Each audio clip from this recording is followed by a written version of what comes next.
Previously on Libel the Bible. I shoot down Scott's mailbag episode idea. A listener leaves great feedback for me, but mixed feedback for Rusty. But she's from the South, so take it for what it is.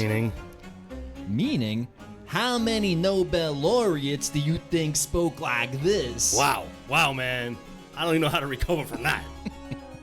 I didn't realize transitioning from incest to the Bible was such a massive leap. David hides from Saul with Goliath's giant sword. Saul accuses the priests of Nob of conspiring with David. Under Saul's command, Doeg kills 85 priests. And women, and children, and donkeys. David confronts Saul with the truth. Saul sees the error of his ways and blesses David as future king. And now, episode 80 of Libel the Bible.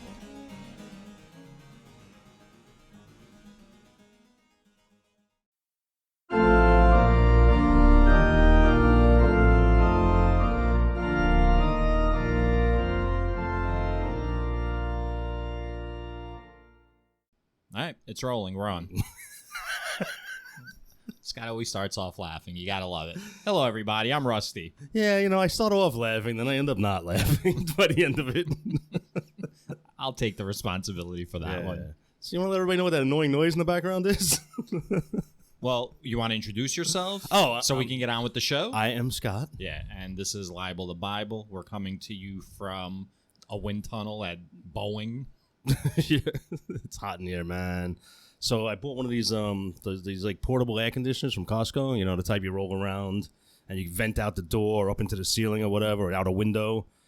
So we got one running right now in the room, and it's working, but it's too loud, man. It's loud. So if you hear like a background hum, we're obviously going to try and eliminate the noise in post-production, but you still might hear a noise in the background. But this is the only way we're going to be able to do the show today because it's hot in the studio and we need an air conditioner on. Yeah. So, all right. It's either too fucking cold, it's too hot, and it's always echoey, man. Yeah. I might have to break down and do some insulating, man. Yeah. So those are the logistical things about our studio. Yeah. I might have to draw some money out of the petty cash fund.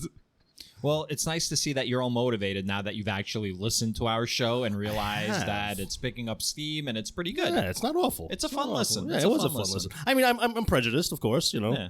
but it was fun, mostly. Well, see, here's what I never understood. I never understood people that couldn't watch or assess themselves objectively. Because I feel like I'm very hard on myself when I assess myself, when I step away and look at everything. And it's hard for me to understand when people are not like that. Oh, wait. You I know a lot of people. I mean, I've heard Hollywood types don't listen to their own work. They don't go back and watch the shows or movies they did. Isn't that probably why? Because they don't like the way they're too critical of themselves. Too critical. But I don't really see the Hollywood crowd being critical of themselves. Right. Well, I don't know that I'm around a lot of Hollywood types like you are. True. So I'm talking about just regular people that I'm around, don't self-assess, and they really aren't hard on themselves a lot of times. No, because then they'd stop leaving the shopping cart in the middle of the fucking aisle. They'd stop making bad life decisions. I see. Possibly. That's my litmus test. You know that. Yeah, possibly. By the way, so last episode we were talking... I read some feedback from Iodine. Remember Iodine? Old Iodine?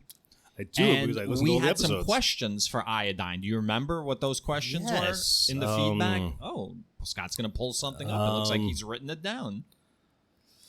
Yeah, sure, we'll have dead air while you're looking for the questions, Scott. Do you remember what the questions that we had were? All I have here, mezcal versus tequila. What the fuck is this? I know I wrote some. I don't know where it is. Scott's not writing down questions about the show. He's writing down questions about the thoughts that were going through his head while we were recording the show. Well, we did have a conversation about mezcal and tequila. So I put it on the fact check on the website. So she had left feedback saying that one of the things she didn't like or was getting annoyed by was the controversy baiting. Yes. Not very clear on that. And something about me ranting about the audience or whatever. Feedback. You were complaining about feedback or the lack of feedback. So we weren't sure what she meant. Yeah. So she left. No way. A clarification. Yes, she did. You ready? Made my day just now. Am I going to read it in the Southern accent again? Yes, I will, because it will annoy her. So that's what I will do. Okay, is this because you didn't like her feedback? I'm not gonna say no.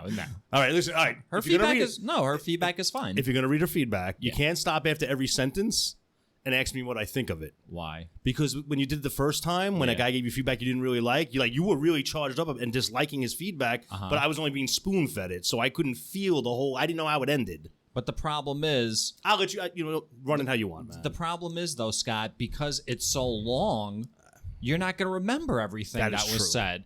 And I don't want to spend an hour like reading it once and then going back and like dissecting it point by point. So we have to dissect it, like, you know what I mean? Believe me, I'm not. When I stop, you've gotten the full context of that particular thought. Okay, I don't stop like out of context. So you know how bite-sized the pieces have to be from my simple mind. So go. Well, I've already read it, so I know when I can stop. All right. You ready? Probably. She left us 6 days ago. And this is the first I'm hearing about it? So she probably, like, right away, like, as soon as we post, like, she's listening to our show, she's like a first-day listener. So she's the one, huh? She's very loyal, she's listening. So I'm going to figure out over the next, like, week or so what I could do to really annoy her to get her to stop. That's fantastic. All right.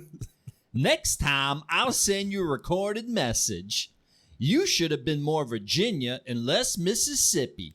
I guess she's from Virginia. Well, I don't know a Virginia accent. You accent. had mentioned if you want to do the Southern accent last time. I was like, well, maybe a little slight drawl, not your full blown. Right. So I was on target, man. Well, listen, you've got your finger on the pulse of the audience. Yes. You are good. You're good. Didn't De Niro son die or something? I don't give a fuck about those people. Next time, I'll send you a recorded message. You should have been more Virginia and less Mississippi. I live next to Liberty University, which you're probably aware of. You're aware of Liberty University? Well, the way you read it made it sound like I should be aware that she lives near Liberty University. No, she's saying, I live next to Liberty University, which you're probably aware of. Well, I'm going to tell you this. People probably can't tell by listening to me, but I don't know much about the universities. It's a crazy, like, what do you call it? Evangelical university. It's run by, it was run by, what's his name? The guy that just died, I'm pretty sure. It's either run by Falwell or Pat Roberts, like one of those fuckers. One of those fuckers. I listen to a lot of biblical criticism as a kind of psychological shield against my surroundings. Okay. All right, that's nice. That's cool. I'm glad we are in her diet of biblical criticism. I've never referred to it as someone's diet, but okay. It's Iodine V. Iodine V. So we were right. It is iodine. All right. Okay. It's Iodine V, like the mineral, because I'm a chef and we use iodine as a disinfectant. Okay. You with me so far? So far. Right. Wait. So iodine is the same thing they add to salt, right? Like to fortify it or something? Like it's a disinfectant in its natural state? That's not important. So you don't want me to stop after every sentence, but that's what you're like breaking down. All right. Yo, I'm an so enigma, man. Maybe iodine can leave you information about that. Call me. I listen to your show when I'm cooking because I don't have to specifically concentrate on every word. What a bitch. Ouch. You know what I'm saying? What the fuck? She doesn't have to listen to every word because what we're saying isn't important at all. In her defense, I told you I caught up. I listened to every episode. Yeah. Yeah, I was usually doing it while I was doing something else. I mean, then it stopped. I took down notes on each thing, but... All right. Anyway. Yeah. I mean, yeah. She could listen to every word. I mean, it's not a long show. Iodine, you just listen to any word and I'll be happy. I listen to your show when I'm cooking because I don't have to specifically concentrate on every word, but still enjoy the energy of the show. Oh, you're about to get some energy. No. This is all perfectly fine. All right. I like it when you tell stories about how your week has been. The first show I listened to was the one where you talked about your anti-circumcision friend, and that was the reason I liked the show so much. It was a fun story. See, I remember not just the anti-circumcision guy. I remember the anti-circumcision guy sitting next to someone who had gotten circumcised as an adult and was comfortable enough to share it at dinner. I'm sure she's including that in with the, a table full of I'm strangers. sure that statement was the umbrella of that I conversation. got it. Yeah. It was a fun story. It was a fun story. When I said, well, I'm sorry, I can't have dinner with that's what made the story great. It was so unusual. Unfortunately, I don't have dinners like that every week. So therefore, I have to find other ways to entertain Iodine. Go on. What are you sighing for? I don't know, man. You're so fatalistic. You think something's going to happen. You think like the hammer is going to drop somehow. I feel it. Oh, shit. I lost the thread. All right. Here we go. All right. When I said controversy baiting, oh, here we go.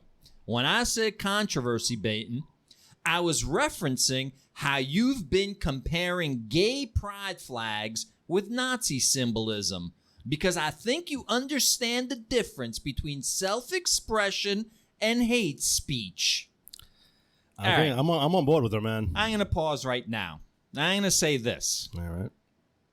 I am a First Amendment absolutist. Okay. Either we have the First Amendment or we don't have the First Amendment. Rusty? Yes. Only Siths deal in absolutes. Okay. Unfortunately, we have to deal in absolutes in this case because otherwise, if we say you're allowed freedom of speech up to a certain point, who determines I get it. what that point is? I get it. You might like who's determining that point this week, but after the next election, you might not like so much who's determining what the point is and what's allowed under free speech. Therefore, full free speech should be absolute, or no speech should be free. So, my point is this. I wasn't comparing a Nazi flag to a gay pride flag. And if that's what your takeaway from that was, then I'm going to blame myself for not expressing myself clearly enough. So I'm going to express myself as clearly as I possibly can now. And if you don't agree, then I will respectfully say, I disagree with your point of view. And here's what I'm going to say.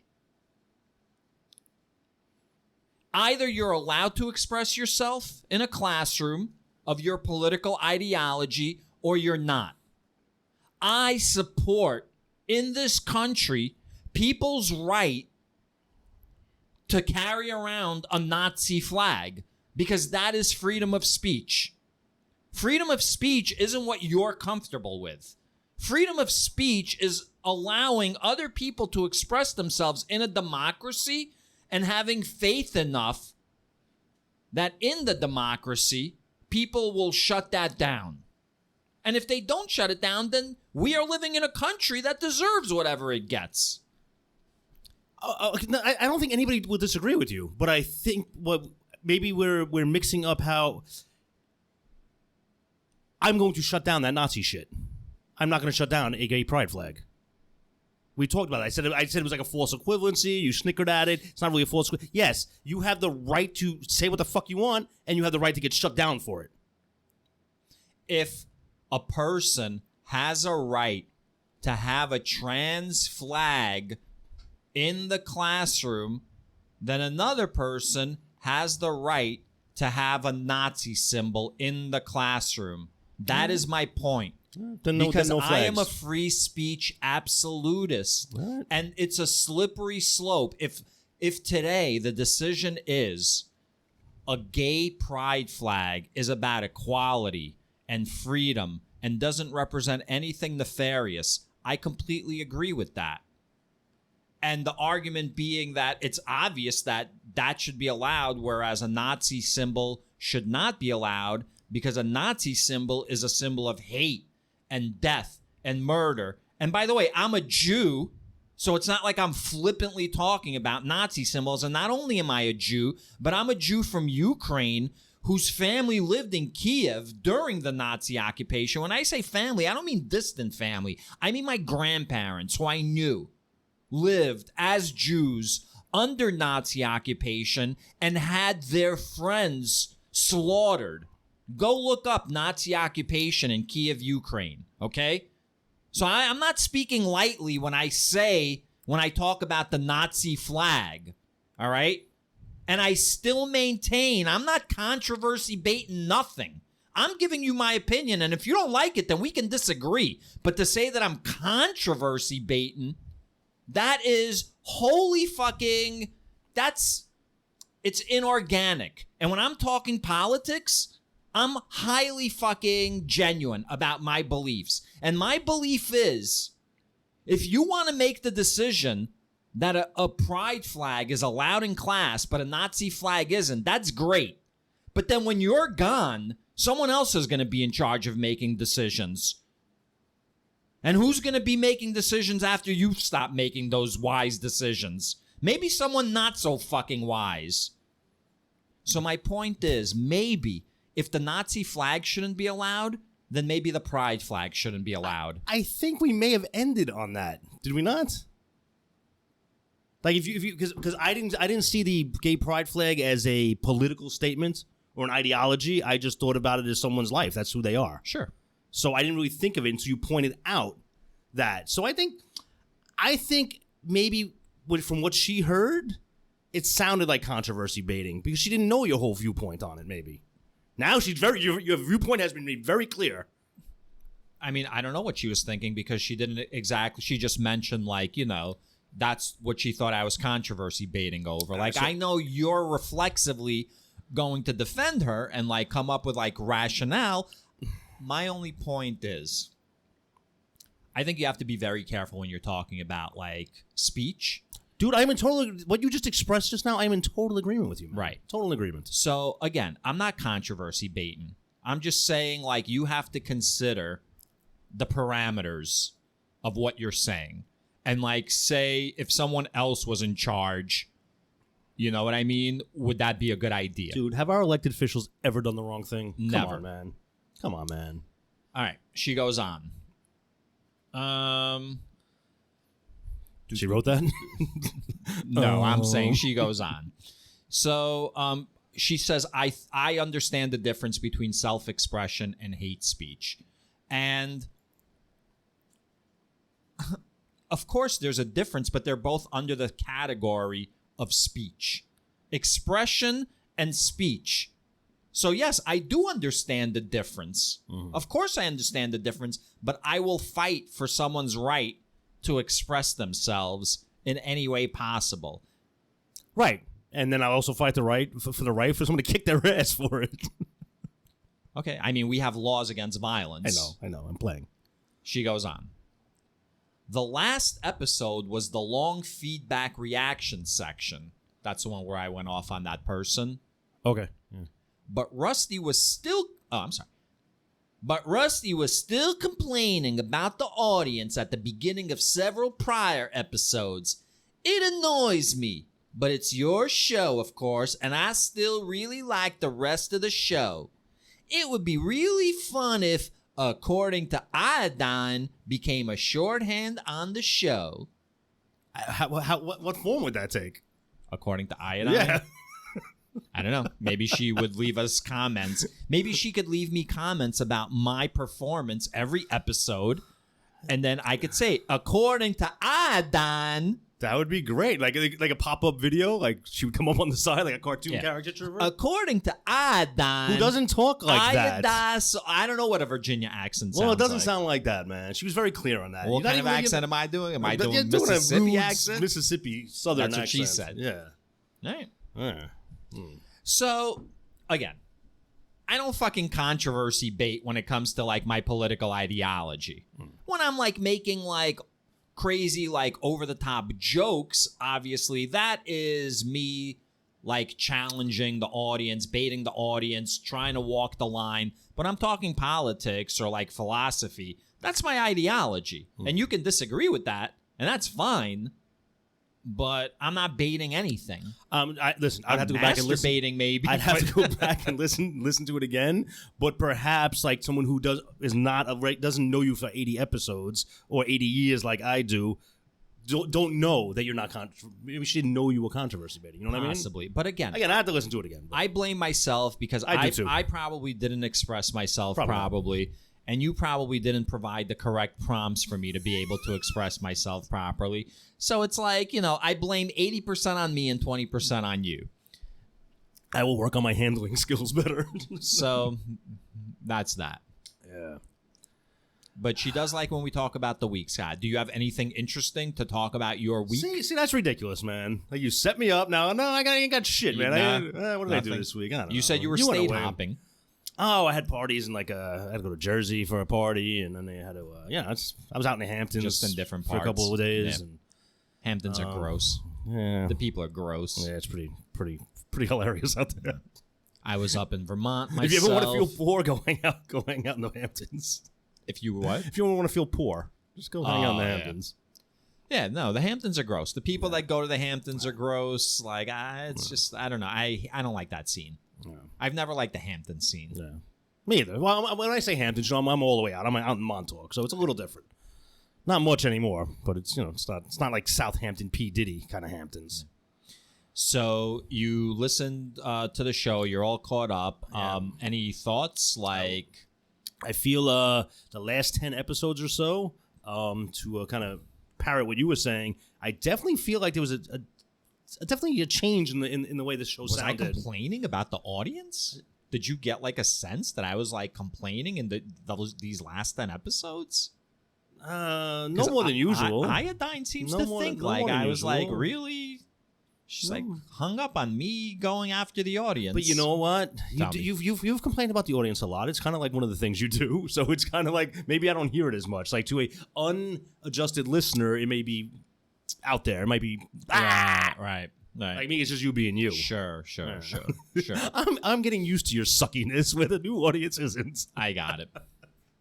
I just feel like the shows just have a better flow to them. I don't know what it is. Yeah, I think like you said, sometimes we went down dead ends and we went too far down a dead end, and I think we recover quicker from them.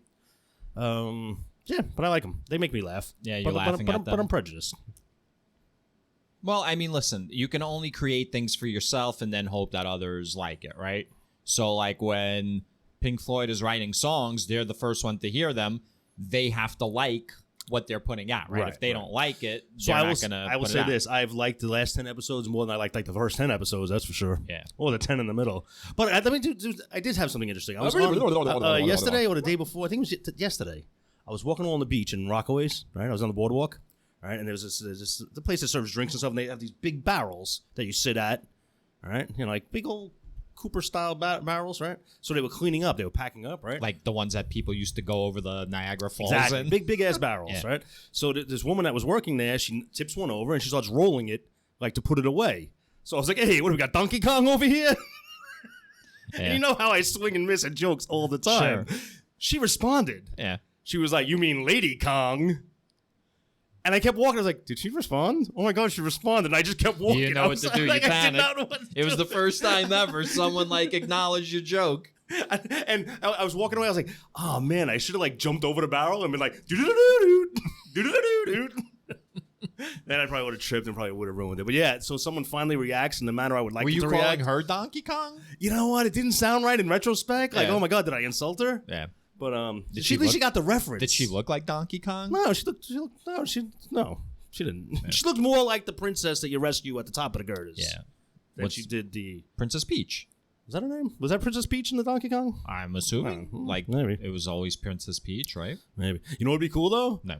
If she's listening to this podcast and goes, holy shit, that's Scott from the podcast that said that to me. We are a top 10 global podcast. I'm sorry. I keep saying top 10, which sounds pretty awesome. That's not the reality. We're a top 10%. Just goes top 10%. We're going to get right back to the show. But before we do, we'd like to invite you to come visit our Patreon. Each week, we discuss a new topic at the intersection of society and religion. We explore the encroachment of religion onto secular institutions, such as schools, workplaces, and government. In addition, we'll investigate whether religion practices what it preaches. So, after this episode, head on over to patreon.com/libeltobible and join in the conversation. And now, back to the show.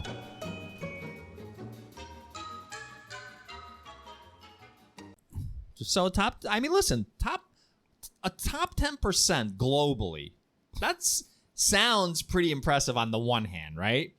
But there are like something like 7 million podcasts. So top 10% would be what? 7,000? Your top 7,000?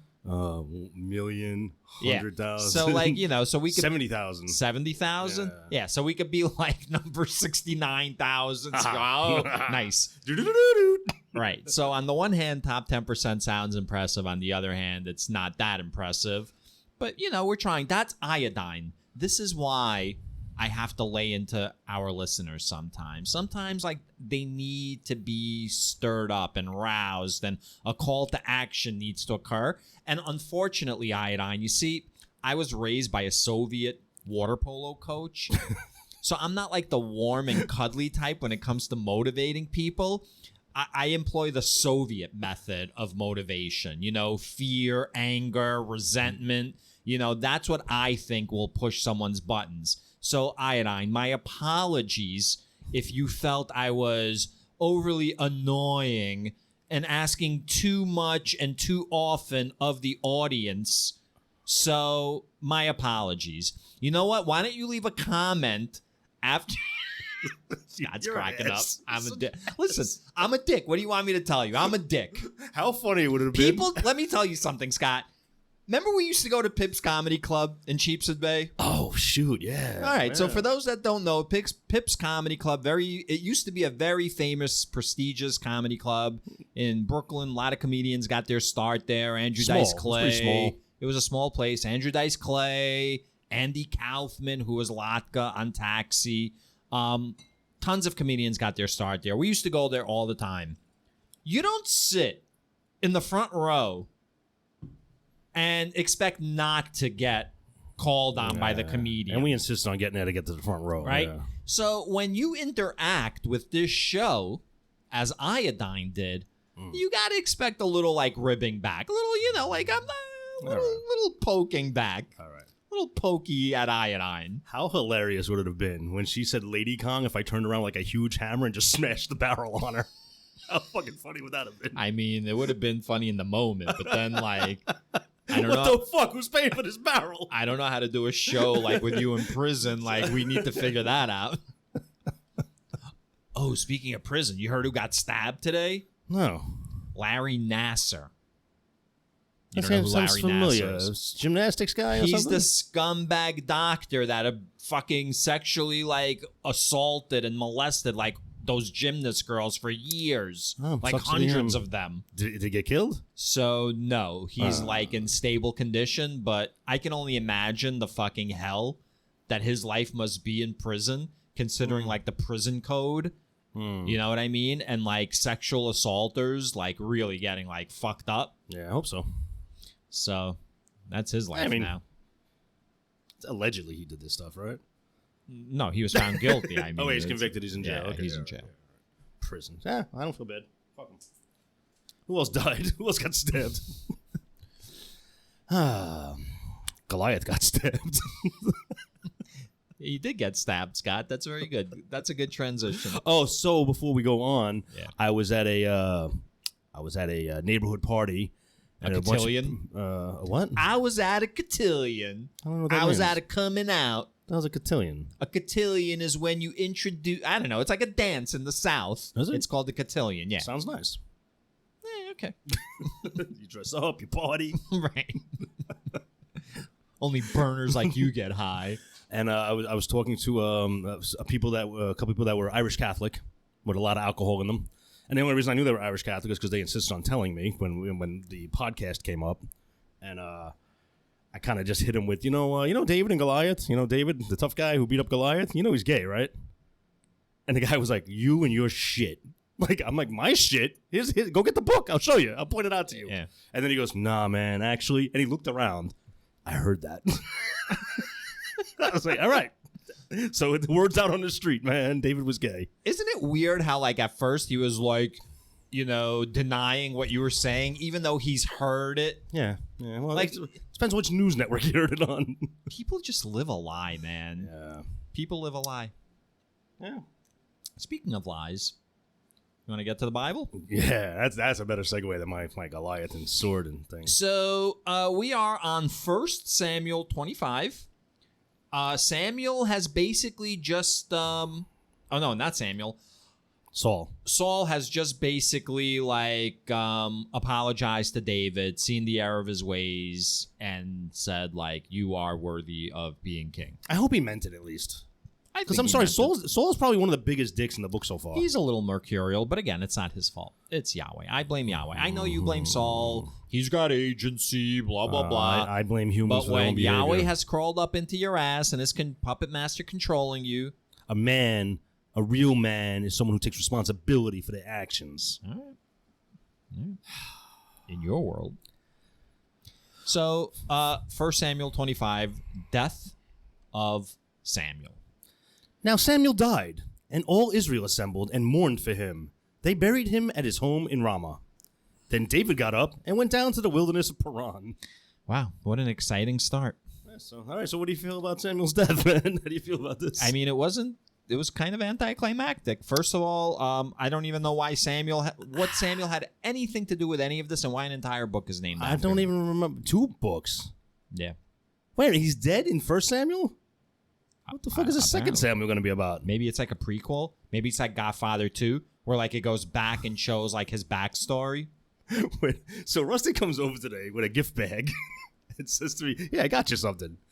So he goes, "Come on, open it up." And it's a votive candle. And so now next to our Taylor Swift votive candle, we have a Cardi B votive candle. Yeah, I'm going to put it up on our Twitter and TikTok. Yeah. You'll be able to see it. Yeah. So we're eventually going to have all the votive candles of people that Rusty hates. It's going to be quite the memorial in the corner. A lot.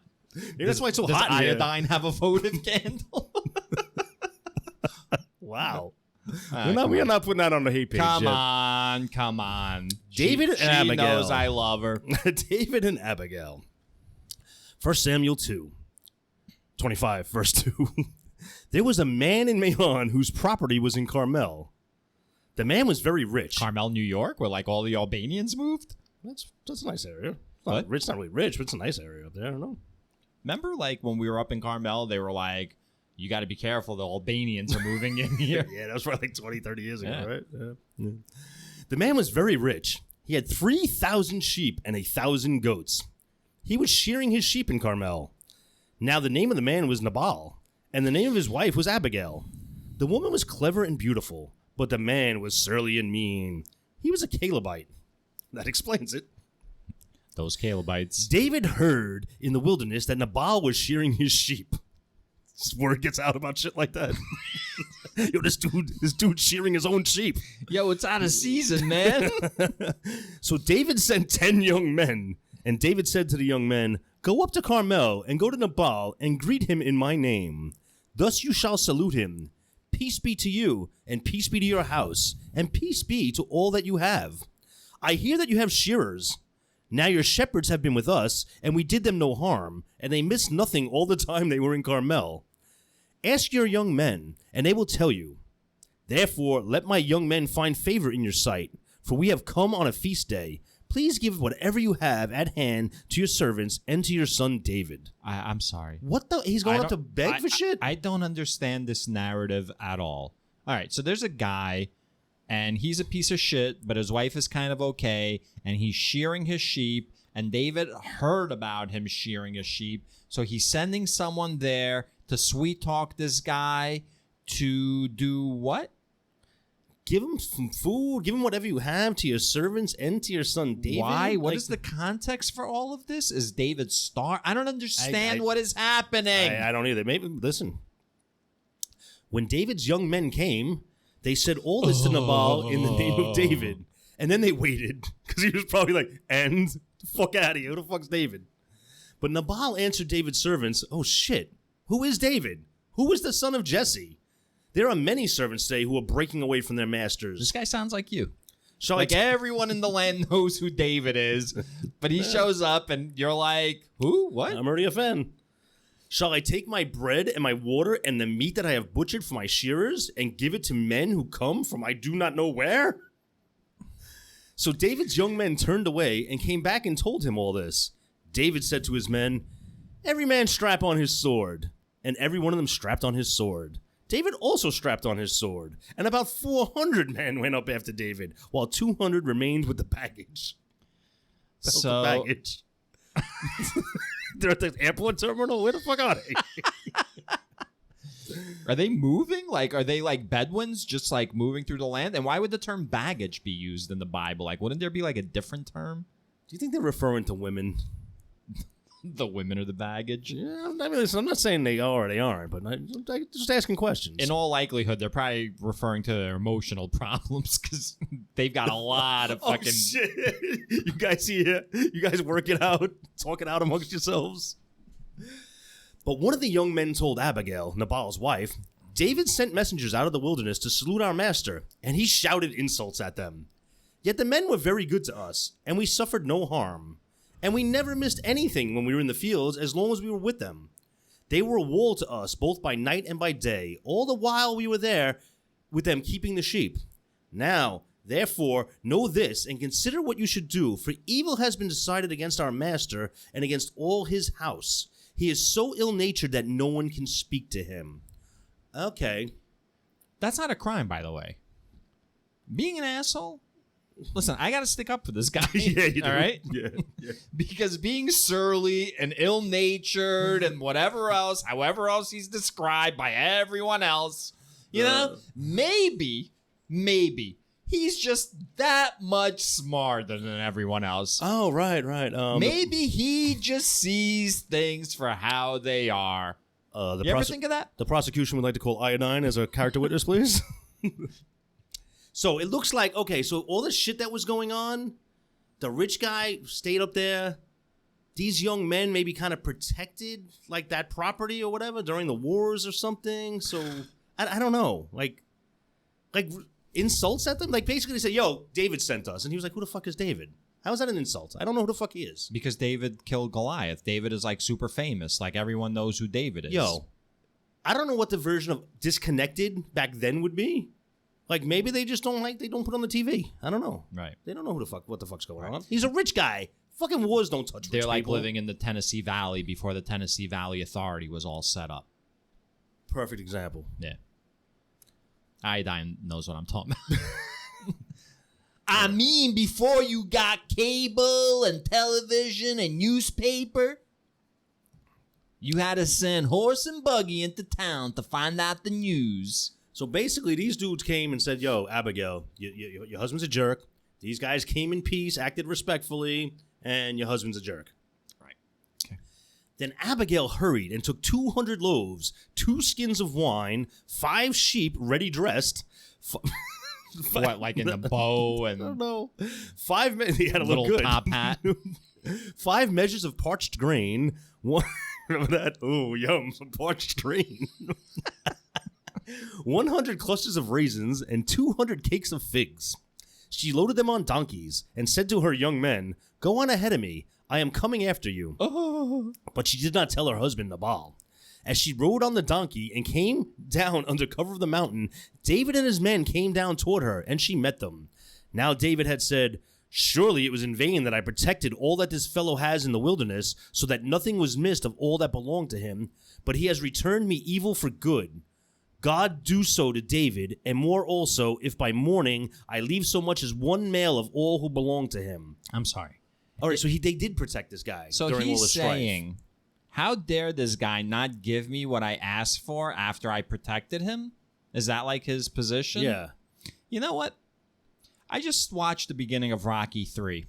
Remember when Paulie, he's like all drunk and he's resentful of Rocky? I know the line you're going to say, yeah. And he goes like to prison. And then he's like, "You owe me, you know, like you're my friend." What does Rocky tell him? He goes, "I don't know. Friends do because they want to do." There you go. Friends do because they want to do. Yeah. I don't owe you.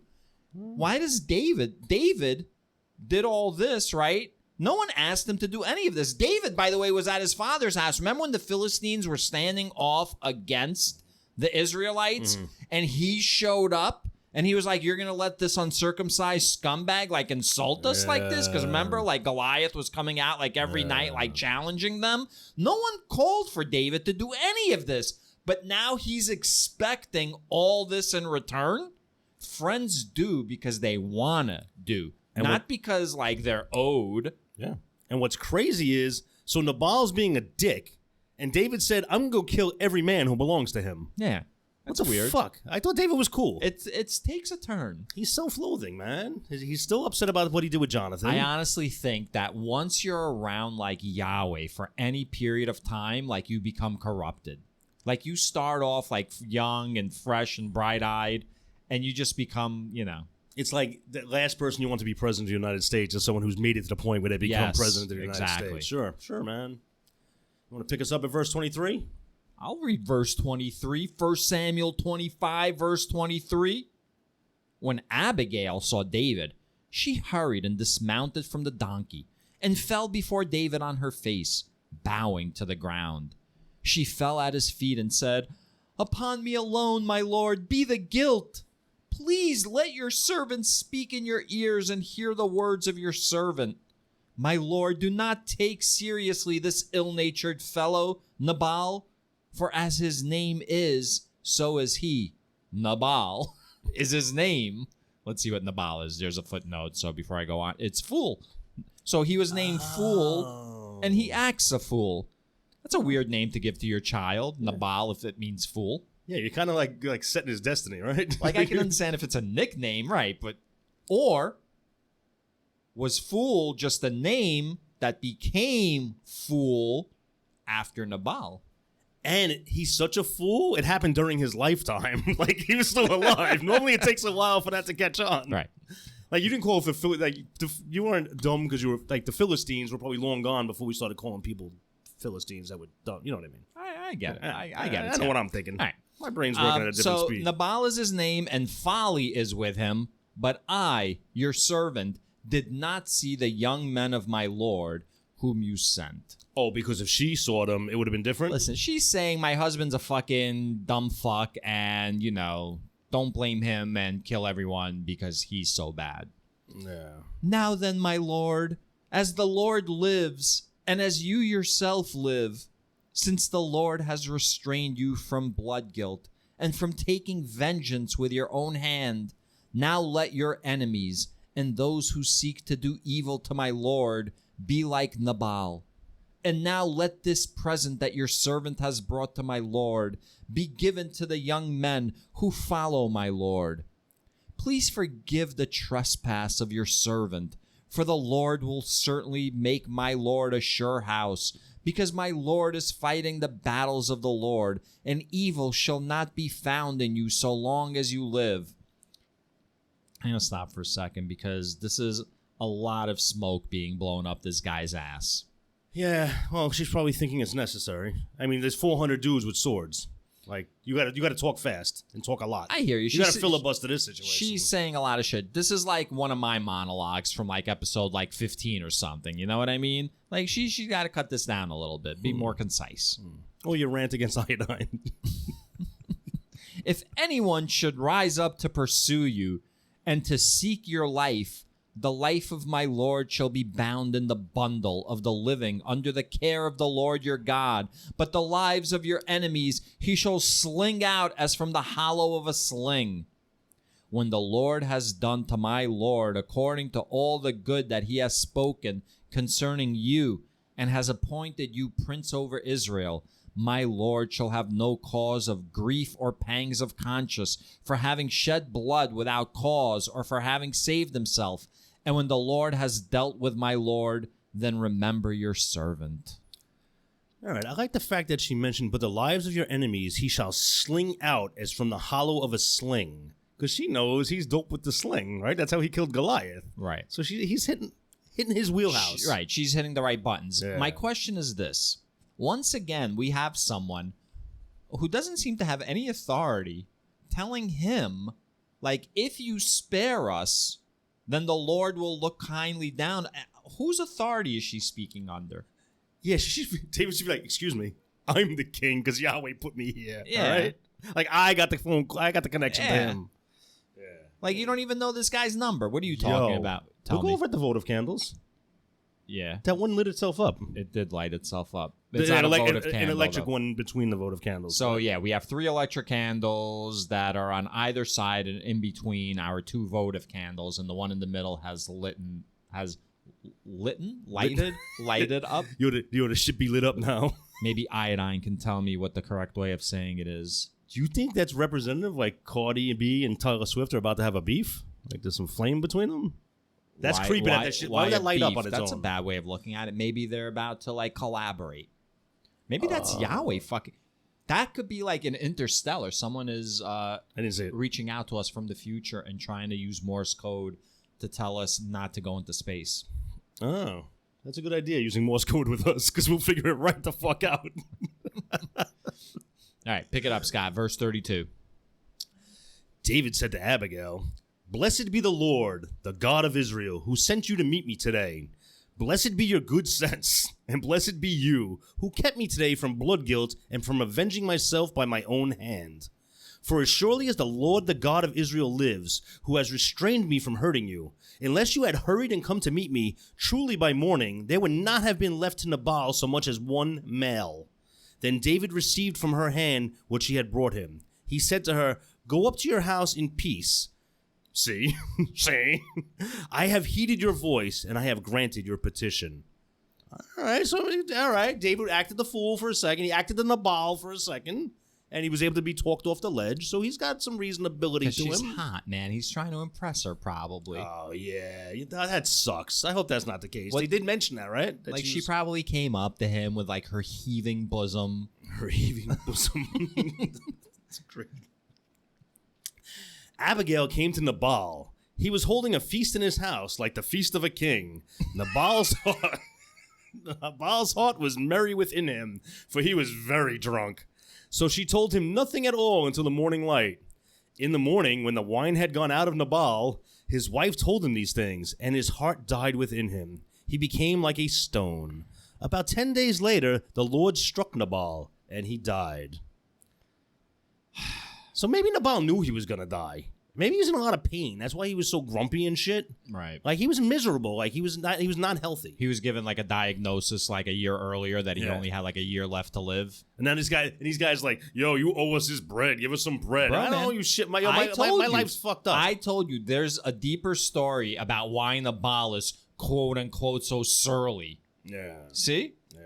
You got it. Yeah, he's got money. He's got the hot wife. He's got all the men around him that he needs. Lots of shearing going on. Lots of shearing.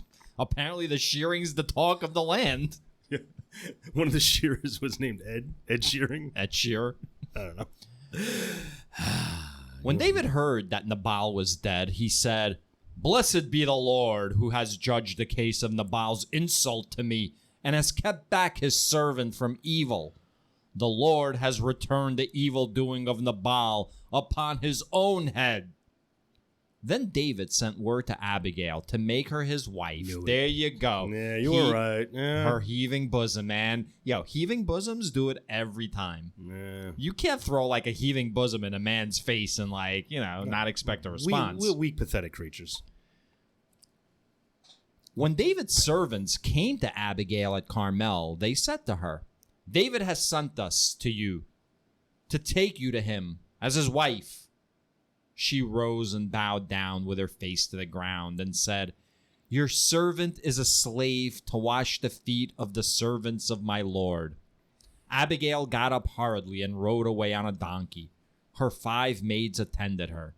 She went after the messengers of David and became his wife. David also married Ahinoam of Jezreel. Both of them became his wives.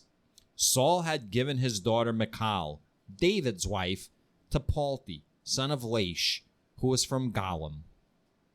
So Michal was just tossed to the side now? He's got newer women? Yeah, was that the one that he got all those foreskins for? Remember he had to, like, get all those foreskins? If I did remember, I would try not to remember that. Like, any collection of foreskins really just needs to stop. All right, well, I'm pretty sure he chopped off, like, 100, like, Philistine foreskins. So, he spared all those men because of the heaving bosom. All right, you were right. 1 Samuel 26. David spares Saul's life a second time. Fucking Saul. I mean, listen, Saul, he's a little bit of a sad sack, but we knew that from the start, right? He was like chosen. He's Dan Quayle. No, he's Paulie from Rocky 3 in the beginning, like you said. That's him. Then the Ziphites came to Saul at Gibeah, saying, David is in hiding on the hill of Hakil. Wait a second. I thought this was all settled. Now we're going back. Are we time jumping again? Or maybe Saul's like got dementia or something. He doesn't realize this what's is like happening. Deja vu, man. All over again. Then the Ziphites came to Saul at Gibeon, saying, David is in hiding on the hill of Hachilah, which is opposite Jeshimon. So Saul rose and went down to the wilderness of Ziph with 3,000 chosen men of Israel to seek David in the wilderness of Ziph. Saul encamped on the hill of Hachilah, which is opposite Jeshimon, beside the road. But David remained in the wilderness. When he learned that Saul had come after him into the wilderness, David sent out spies and learned that Saul had indeed arrived. Then David set out and came to the place where Saul had encamped. And David saw the place where... And David saw the place... Start at 5 again, man. For some reason, my scroll jumped all the way down to the bottom of the page. Then David set out and came to the place where Saul had encamped, and David saw the place where Saul lay, with Abner, son of Ner, the commander of his army. So wait a second. So Saul was laying with Abner, son of Ner? Like in the Bible, that means only one thing, right? When you're laying with someone? Yeah, I'm not sure, man. All right. I mean, listen, I'm not judging. I know the Greek army had their ways too. Yeah. Saul was lying within the encampment while the army was encamped around him. All right, so getting back to what you said, like, what the hell is going on here? I thought Saul and David would chill. I don't know. I don't know what to tell you. That was my impression as well. All right, you want to continue? I mean, I guess that now that puts David's actions into a little bit more context, why he would be willing to kill for provisions, because he's on the run still and he's like in survival mode. You know what I mean? So it's kind of understandable. It just doesn't make sense because him and Saul had that conversation. Oh, you know what? Is it because Samuel died? No. The key word was never used. They didn't make a covenant. A covenant. So everything out of their mouth's bullshit unless it's a covenant. I see. Like, yo, Rusty, we're cool. We're there were cool. No witnesses. Yeah. Because that was established too early on with Abraham. Right. They didn't name a place after the meeting that they had. Which means the meeting with where David and Saul to this day. Then David said to Amalek, the Hittite, and to Joab's brother, Abishai, son of who cares? Zariah? I said I wouldn't do that. Who will go down with me into the camp of Saul? Abishai said, I will go down with you. So David and Abishai went to the army by night. There Saul lay sleeping within the encampment, with his spear stuck in the ground at his head. And Abner and the army lay around him. So everybody's knocked out, right? There's no guards. They're all sleeping. Yeah, there's no lookout. Abishai said to David, God has given your enemy into your hand today. Now, therefore, let me pin him to the ground with one stroke of the spear. Ooh, I will sexy. not strike him twice. Ooh. But David said to Abishai, do not destroy him, for who can raise his hand against the Lord's anointed and be guiltless? Oh, because Saul still has got clout. I mean, he's like he's the king. He's an expert. No, isn't he still the king? Yes. I thought we dealt with this already, man. He's still the king. David says, as the Lord lives, the Lord will strike him down, or his day will come to die, or he will go down into battle and perish. The Lord forbid that I should raise my hand against the Lord's anointed. But now take the spear that is at his head and the water jar and let us go. So David took the spear that was at Saul's head and the water jar, and they went away. No one saw it or knew it, nor did anyone awake, for they were all asleep, because a deep sleep from the Lord had fallen upon them. So he was like, yo, make that coffee to go. So what was the point of him arriving?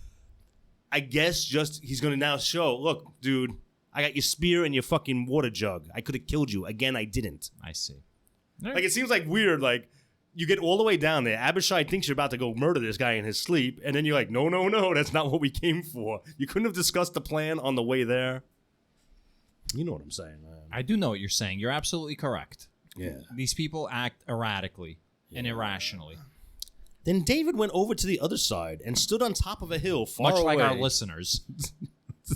Go ahead. With a great distance between them, just like you and the listeners, man. You're David on the hill, and our listeners are Saul way, way away. All right, I'll take that analogy. I'm David. And our listeners are idiot Saul. Maybe I should I'm reverse the hero. Yeah. So far. And they're the zero. Oh, shit. David called to the army and to Abner, son of Ner, saying, Abner, will you not answer? Then Abner replied, And Iodine's the baggage. Who? Damn it. All right, I'm sorry. Go Then ahead. Abner, will you not answer? Then Abner replied, Who are you who calls to the king? David said to Abner, Are you not a man? Who is like you in Israel? Why then have you not kept watch over your lord the king? For one of the people came in to destroy your lord the king. This thing that you have done is not good. As the Lord lives, you deserve to die, because you have not kept watch over your lord, the Lord's anointed. See now, where is the king's spear or the water jar that was at his head? Yo. He's destroying the army without having to fire a shot. Yeah, he's like turning he's people killing against their morale. Yeah. And like, yo, and Abner's probably like, Divide and conquer. Yeah, this is a good move. He's crafty. Saul recognized David's voice and said, Is this your voice, my son David? David said, It is my voice, my lord, O king. And he added, Why does my lord pursue his servant? For what have I done? What guilt is on my hands? Now therefore, let I'm my sorry, lord... hold on one second. Yep. Is it possible that this is simply another account of how they reconciled? Oh, no. And it's just like two versions thrown into the same book, but authored by different people? It's like another account of creation. That makes a lot of fucking sense, for sure.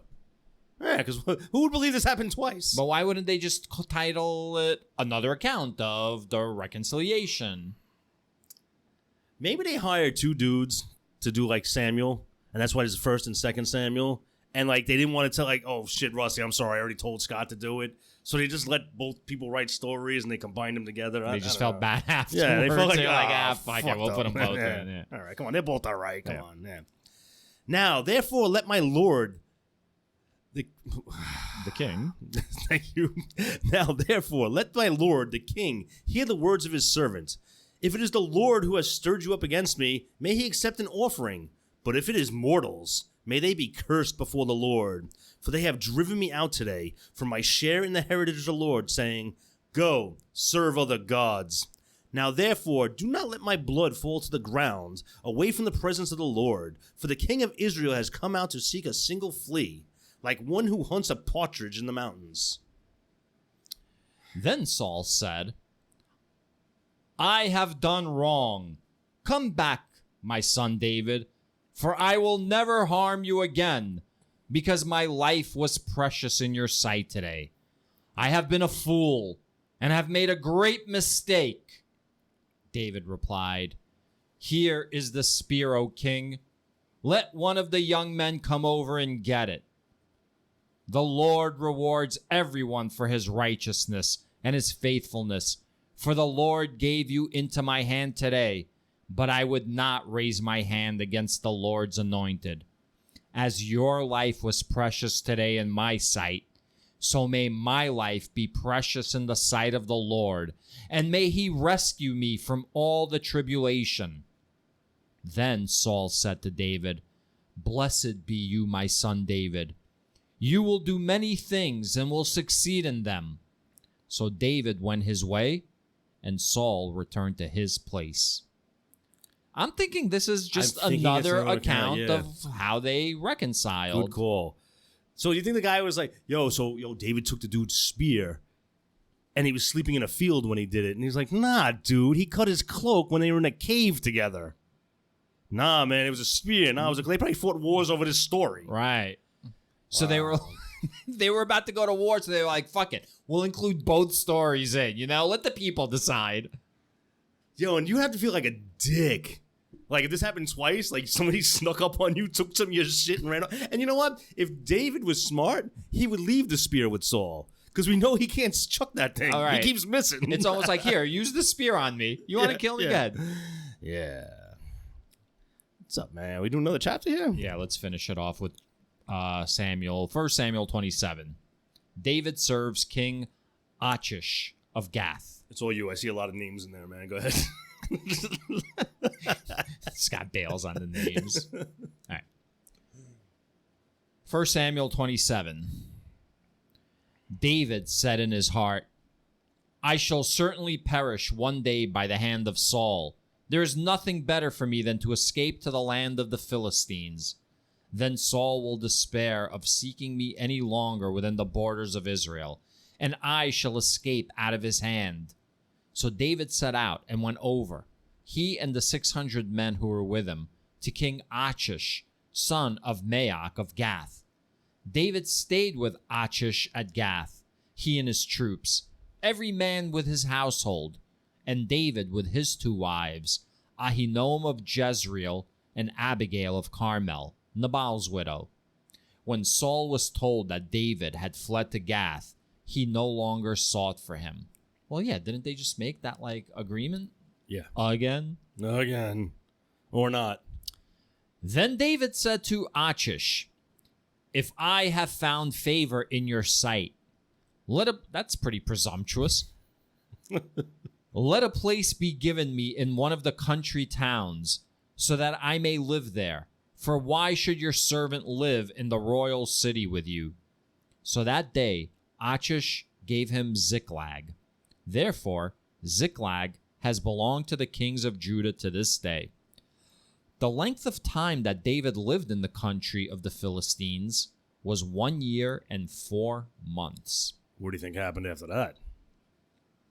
I think he came back to reclaim, like, his rightful throne, I guess.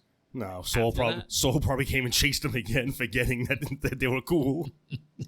Saul sounds like he's suffering from, like, early onset dementia. Yeah, Saul's got issues, man. Now David and his men went up and made raids on the Geshurites, the Gerzites, and the Amalekites. For these were the landed settlements from Telem, on the way to Shur, and on to the land of Egypt. David struck the land, leaving neither man nor woman alive, but took away the sheep, the oxen, the donkeys, the camels, and the clothing, and came back to Achish. Go ahead, Scott. I saw you shaking your head in my periphery. Yo, man, if this was a time of war, I would understand it. But David's not the fucking king. And it says, now David and his men went up and made raids. Mm-hmm. Yo, these are like pirates. These are like fucking privateers or like buccaneers or fuckineers or whatever the hell they call like it. the Vikings. People that just storm, like rape the towns and pillage the women. Come on. This is fucking what's nonsense. your point? Why? Why is it being done? For his survival. Oh, the 1,000 sheep he got from Nabal aren't good enough? Also, these are Philistines. So they're not like true. real people. That's true. Yeah, fuck them. So that's like the thing, right? If you're like an Israelite, you believe that you're righteous and everyone else is shit. All right. They don't deserve to live. They're uncircumcised. Remember how David looks at them? The uncircumcised? Yeah, you know what? I wanted to just once find a character in the Bible that I was like, all right, he seemed pretty cool. And you This thought ain't cool. David was going to be the one. I thought David was going to be the one. Yeah. I mean, you seem to side with Yahweh a lot. Maybe you're cool with Yahweh. Well, I'm cool with Yahweh's opinion of these Jesus people. is just all right by me. Verse 10. When Achish asked, against whom have you made a raid today? David would say, against the Negev of Judah, or against the Negev of the Jerahmeelites, or against the Negev of the Kenites.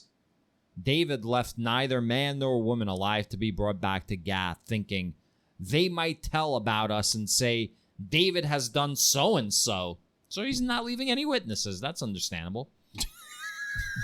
Yes, if you're a fucking serial killer. Such was his practice all the time. He lived in the country of the Philistines. Achish trusted David, thinking, he has made himself utterly abhorrent to his people Israel. Therefore, he shall always be my servant. Wait. Achish felt David was going to be his servant because he was so repulsive to the other people? So I think that Achish thought that the Israelites hated David so that David would never be able to go back there and that he would be forever his servant. I got to tell you. Tell me. I am this close. You do have to tell me. That's the show. You telling me. Now I'm not going to tell you. Nah, come on, man. You got to tell me. I am this close to get a raiding party to go tear down fucking Da Vinci's David statue. Yo, he's no better than a Confederate fucking general, this fucking guy. Well, you know what the problem is? Nah, man. David's the fucking problem. The problem is this. Fucking worshiping that little fucking pale little penis guy. So see, we tend to worship people for like these certain events, and then we don't go beyond the events. We don't investigate these figures beyond the events, right? So we don't investigate David's life beyond his victory over Goliath, right? We don't assess how he went and like took 100 foreskins off of men. We don't assess how he's killed women, children, innocent men. You know, David's up there with one of the top 10 murderers probably at this point. Yeah. We really did need like a chart of like murderers and how many people they were responsible for murdering. Yahweh's still in the lead, by the way. As many people as, you know, David has killed, Moses has killed, Joshua has killed. Yahweh is still top dog in that regard because he killed everyone. Yo, it's like when you think about Neil Armstrong, all you think about is him walking on the moon. All the moon people are dead. You never hear that part of the story. All the moon people? All the moon people that are now dead. Right. Yeah. Right. And by moon people, you mean people who were literal, like people who lived on the inhabitants of the moon. The inhabitants of the moon. Okay. Well, I mean, on that note, I don't know. I don't even know how to respond to that, Scott. All right. Do another chapter. I don't know. Nah, I think we have 3 left in 1 Samuel. And I think we should probably, leave those. Did I mention you belch a lot?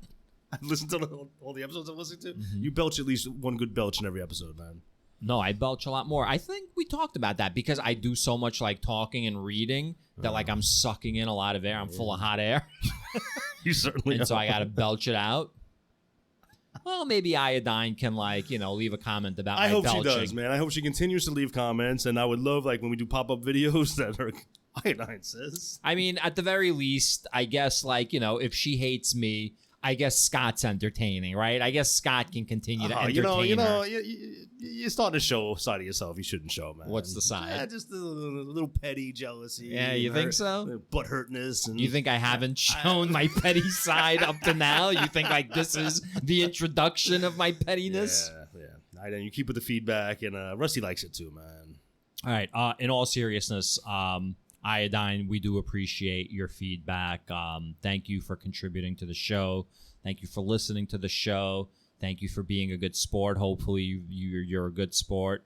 The rest of you, go to our YouTube page, check out our Patreon page, and we will see you next time, I guess, for the closing, the conclusion. Yeah, season finale. Right? I'll you know what?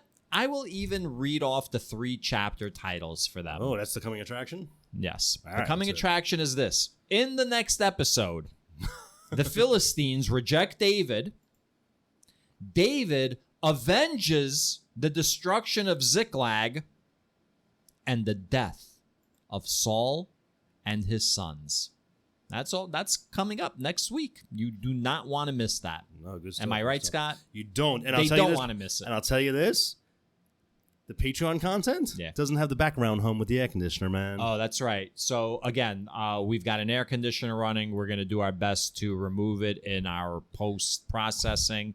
But if you hear it, I don't know what to tell you. Fuck off. Yeah. Fuck off. Not you, Iodine. You can fuck on.